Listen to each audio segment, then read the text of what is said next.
God damn.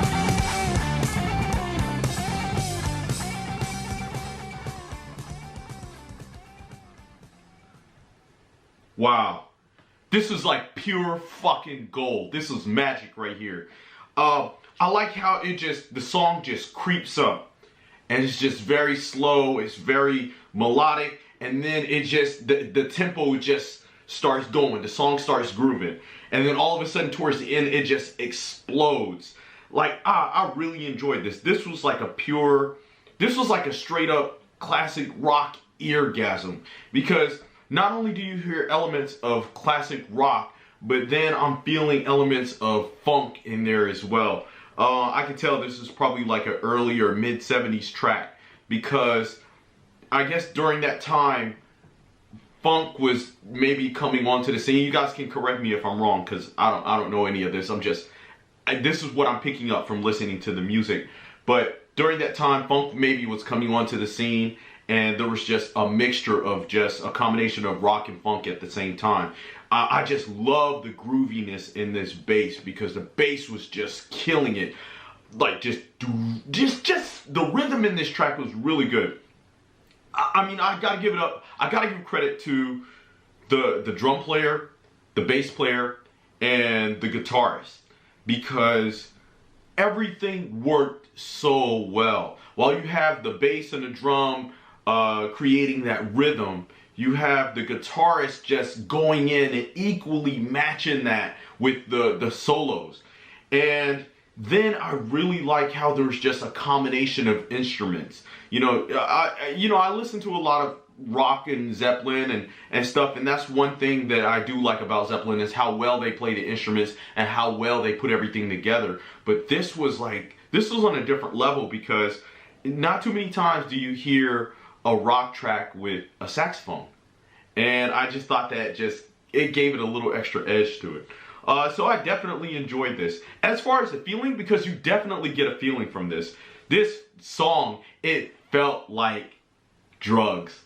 I don't want to say it felt like a drug overdose, but it felt like you was tripping out on drugs. Like, and I kind of hate that I had to listen to this track, in my studio and not in my car. I mean, when I head to work later, I'm probably gonna listen to this in my car. But it feels like you take a hit of something, and how slow and melodic the song comes on. It's just like the rush is you're zoning out and you're waiting for the trip to come. And by the end of the song, it's like you are fucking tripping out. It's like you are fucking gone. No mistake about Tommy Bolin's talent as a guitarist. Absolutely no mistake. And really good singer too.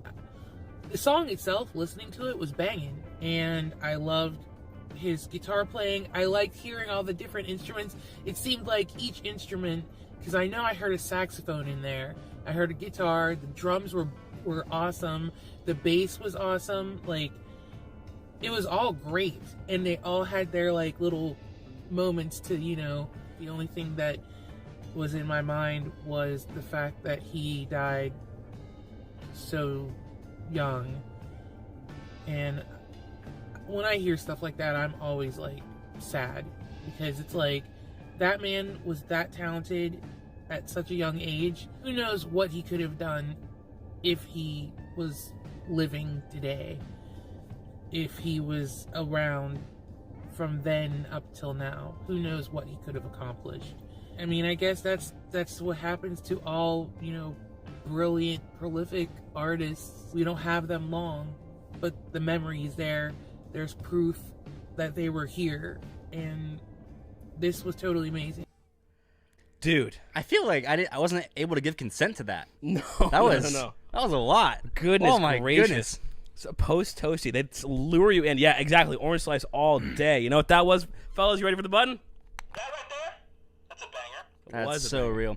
I love seeing so many comments of people being like, "Wow, I never heard this. What a great song! What a great song! Like, haven't heard this. That's awesome." There was somebody, I forget. I think it was Susan. Yep, shout out to Susan. Shout out to Susan. She was like, "Oh my God, thank you so much. Like, my husband has been like nagging you guys to do this. Now he can finally stop nagging me." Yep. She suggested it on Instagram. Oh, really? A bunch of people uploaded it. She was like, to you. "Please, my husband wants it." There you go. And we did it. Wow, very, holy very glad. cow. He knew what he was talking about. Seriously. Dude, oh my goodness. incredible. There was not a boring moment in all of that. That was insane. Dude. It's like when it started, you didn't like there was no warning that it was gonna go that hard. No. And they kind of like transitioned into those like through different like subsections, and before you know it, it's too late. It's already happening to you. Yeah. I felt like it was at the beginning. I was like, all right, it sounds like the da na na na. Yeah, I was like, they got some explained to you like which came first. But kind of curious. By like 30 seconds in, I was like, zero care. Yeah, let us know real quick which one came first, "Sunshine of Your Love" from Cream or this. I'm just total curiosity. 30 seconds in, goodness. it got so unique and so original. There was no like 9-minute song with where I literally forgot there were vocals at the beginning. Yeah, because everything was so saucy, and it did not feel like 9 minutes. No, keep going. There's something important. Okay. Literally did not feel like 9 minutes whatsoever. And like we were saying during the song, the bass was insane. There were like several different sections where it was just going off the chain. The organ was insane. Just there were so many different things. Yeah. So like when the song was first starting, I was like, okay, like B+ to like A- banger. Like at first when it was first happening. I feel like once you got past like that 35% marker, it's like A+ all day. I don't know. There was no warning. I was looking these on Spotify. I was like, okay, 800,000 listens, pretty deep, you know, compared to what we usually do. And I was like, no warning. I'm covered. I was like, okay, he looks like he bangs. God, insane. Also, Amy. People are saying real quick, like what's the song called? Oh, it's called Toastee. Toastee by T Bolin, Bolin. Dude, oh my goodness, good. We might have to clip this out and put it on the channel. 100%. I wish I would have finished my food because I'm be like banging with like Wingstop on me. This another one that seems like it just flew under the radar. My goodness, man.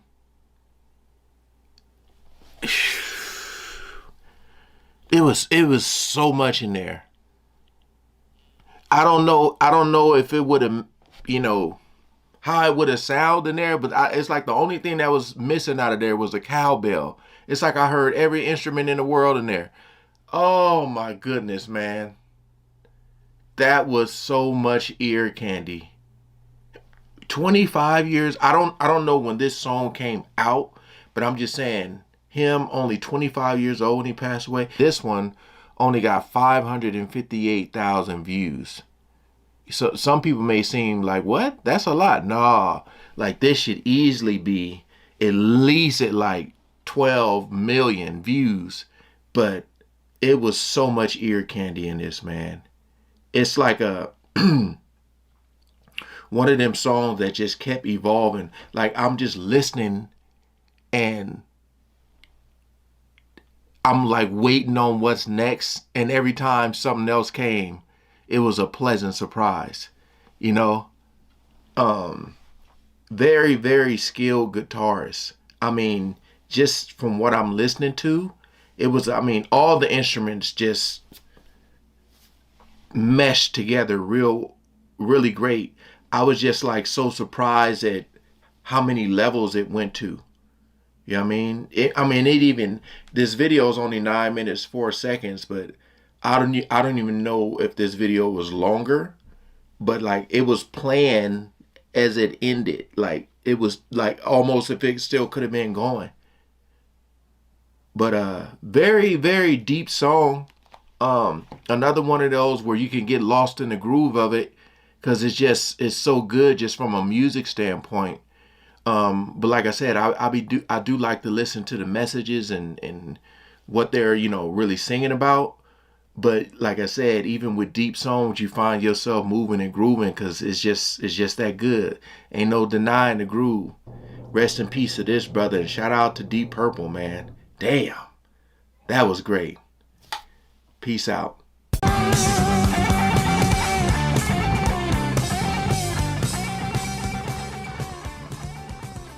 Holy smokes. This song to me was like 3 segments. There was the beginning portion, then there was kind of the middle transition portion, and then there was the end, which was just the nuts all over the place, every man for himself jamming. But it's not every man for himself because there's like perfect unison and it just works, and it's just really cool.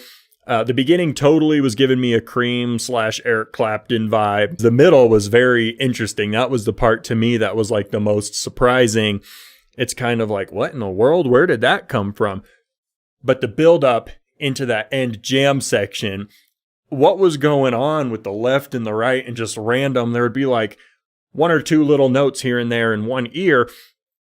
And it's like, whoa, that is something else. And you just got to wonder what's going on when people are writing this sort of stuff. The end is just what totally did it for me. Just that straight up, just jam sesh. And I love that you have a 9-minute long song. The last minutes are just instrumental, just grooving. This could have been a 4-minute song, but I'm glad it's not. I'm so glad that there's songs like this and Rush and Dream Theater and Pink Floyd and these bands who did these songs that were just like much longer, because you get just like unlimited like time for your creativity to take over. And there's no one telling you, well, we got to make it shorter. We got to do this. We got to do that. This is sweet. Tommy Bolin's one of those names I've heard about many, many, many times from my brother and from my dad and from even my mom, but I've just never really looked into. But that was some really tasty playing. Shout out to Tommy. I've never heard of this guy before. Me neither. Never heard of him before. Oh, this was obviously a jam.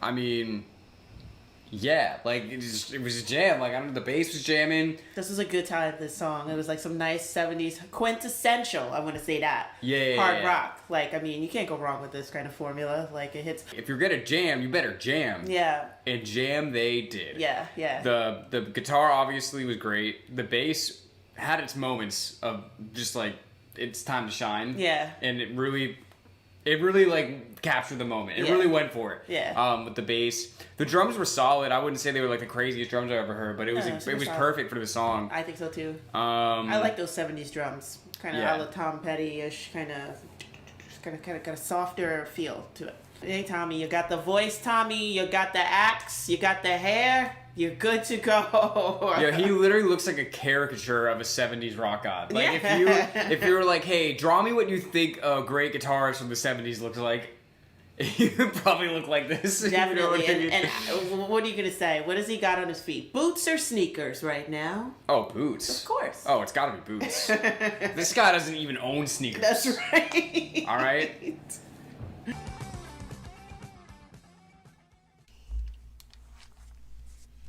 All I want to know, I was looking, normally down here in the description section, they have like when this song was made. The reason why I'm so curious about this date is not I don't want to know. I want to know the era, but the thing that caught my attention the most is when was this recorded? Because this is probably the crispiest recording I've heard ever. Yeah, I'm going to go look up post. Let me see. Yeah, that was just crystal.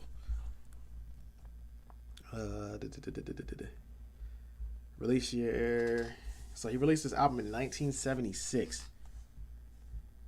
Man, what were they recording with? This recording almost sound better than what's getting recorded today. That's insane. And then I'm pretty sure this came out on vinyl. I can only imagine what this sound like. That's crazy. That like right off the back, I'm like, man. And normally, the person who uploads this put remastered if it's remastered. I'm thinking that's the original sound. I don't think this is remastered at all. Because it's not in the title. Like I said, normally people put that. That's the original sound sounding like that. That's insane. Wow. And please tell me this is not an underrated artist. Like, I'm one song into reacting to this guy. And if you tell me this is a underrated artist that's underrated, yeah, they're crazy. They're crazy. This song right here, he was playing his ass off. From the beginning to the end, this is a smooth song. And you give me a bad guitar player like this and you gonna throw an organ in there, you win in my heart every time. There's no debate. This man shredded that guitar. He shredded the hell out of that guitar. This is a straight jam session. And then the organ bagging him up just... Oh, did you hear the bass though? This is music, ladies and gentlemen. This is music. Transitions of the song was smooth. The groove itself was smooth. Everything about this song was perfection. I love music like this.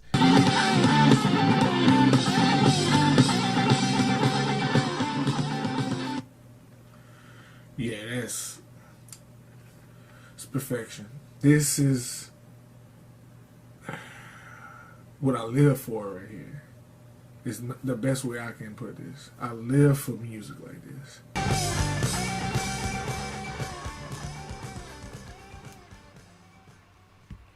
Fire, bro. Absolutely fire. amazing, amazing instrumentation. That's absolutely amazing.